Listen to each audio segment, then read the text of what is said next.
ನಮಸ್ಕಾರ ವೀಕ್ಷಕರೇ, ಇದು ಸತ್ಯ.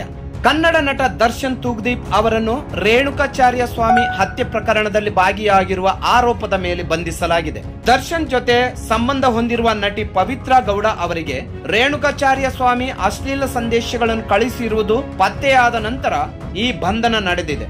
ಈ ಸಂದೇಶಗಳಿಗೆ ಪ್ರತಿಕ್ರಿಯೆಯಾಗಿ ದರ್ಶನ್ ಕೊಲೆಗೆ ಆದೇಶ ನೀಡಿದ್ದಾರೆ ಎಂದು ಆರೋಪಿಸಲಾಗಿದೆ.